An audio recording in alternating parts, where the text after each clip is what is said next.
مدینے میں ایک یہودی تھا۔ وہ ملک شام گیا تاکہ تجارت کے لیے کچھ سامان خریدے۔ سامان خرید کر جب وہ واپس آ رہا تھا تو اس کی نظر ایک غلام پر پڑی جس کا رنگ بہت کالا تھا۔ وہ کسی لحاظ سے بھی خریدنے لائق نہ تھا۔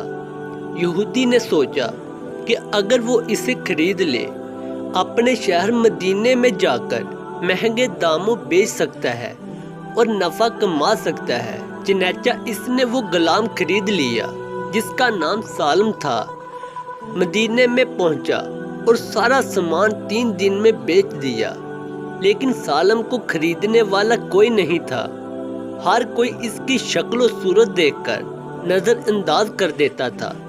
یہودی نے غلام سالم سے کہا کہ وہ سامان پکڑ کے دھوپ میں کھڑا ہو جائے تو لوگ یہ سمجھے کہ غلام بہت ہی محنتی ہے اور دھوپ میں بھی کام کرتا ہے تو وہ خرید لیں گے۔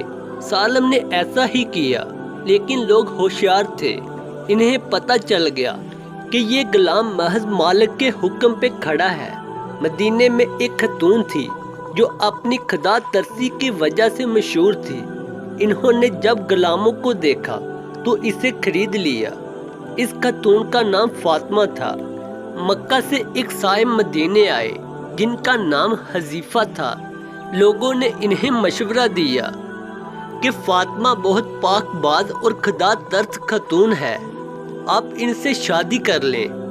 حذیفہ نے تسلیم کر لیا اور فاطمہ سے شادی کر کے واپس مکہ روانہ ہو گئے۔ سالم غلام بھی ساتھ چلا گیا۔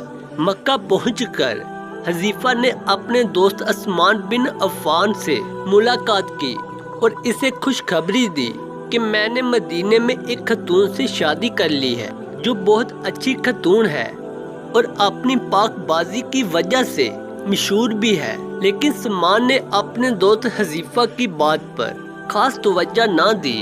اس بے رخی کی وجہ سے حذیفہ کو رنج ہوا اور انہوں نے اپنے دوست سے اس کی وجہ پوچھی تو سیدنا عثمان رضی اللہ تعالی عنہ نے بتایا کہ میں اسلام قبول کر چکا ہوں اور تم مسلمان نہیں ہو، لہذا ہماری دوستی نہیں رہ سکتی۔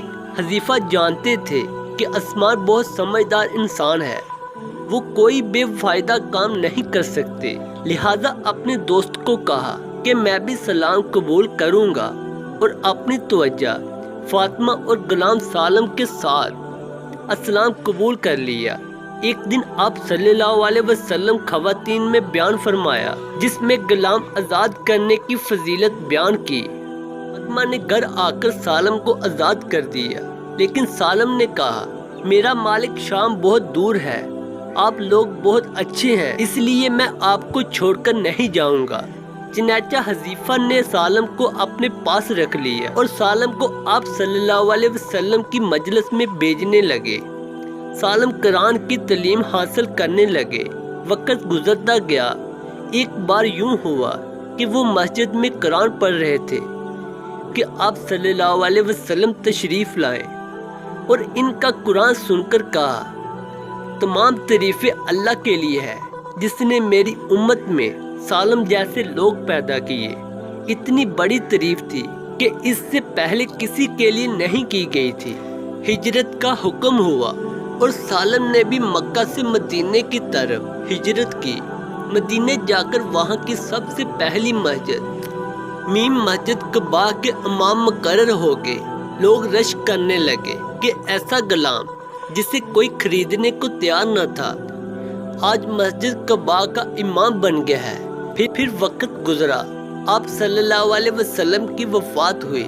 خلیفہ رسول سیدنا ابو بکر رضی اللہ تعالی عنہ کا زمانہ بھی گزرا اور امیر المومنین سیدنا عمر رضی اللہ تعالی عنہ کی وفات کا بھی وقت قریب ہوا۔ اس وقت سالم دنیا سے رخصت ہو چکے تھے۔ سیدنا عمر رضی اللہ تعالی عنہ نے فرمایا اگر سالم زندہ ہوتے تو مجھے امیر بنانے میں کوئی مشکل نہ ہوتی، یعنی میں انہیں امیر المومنین بنا دیتا، کیونکہ میں نے رسول اللہ صلی اللہ علیہ وسلم سے سنا ہے سالم کا دل اللہ کی محبت سے بھرا ہوا ہے۔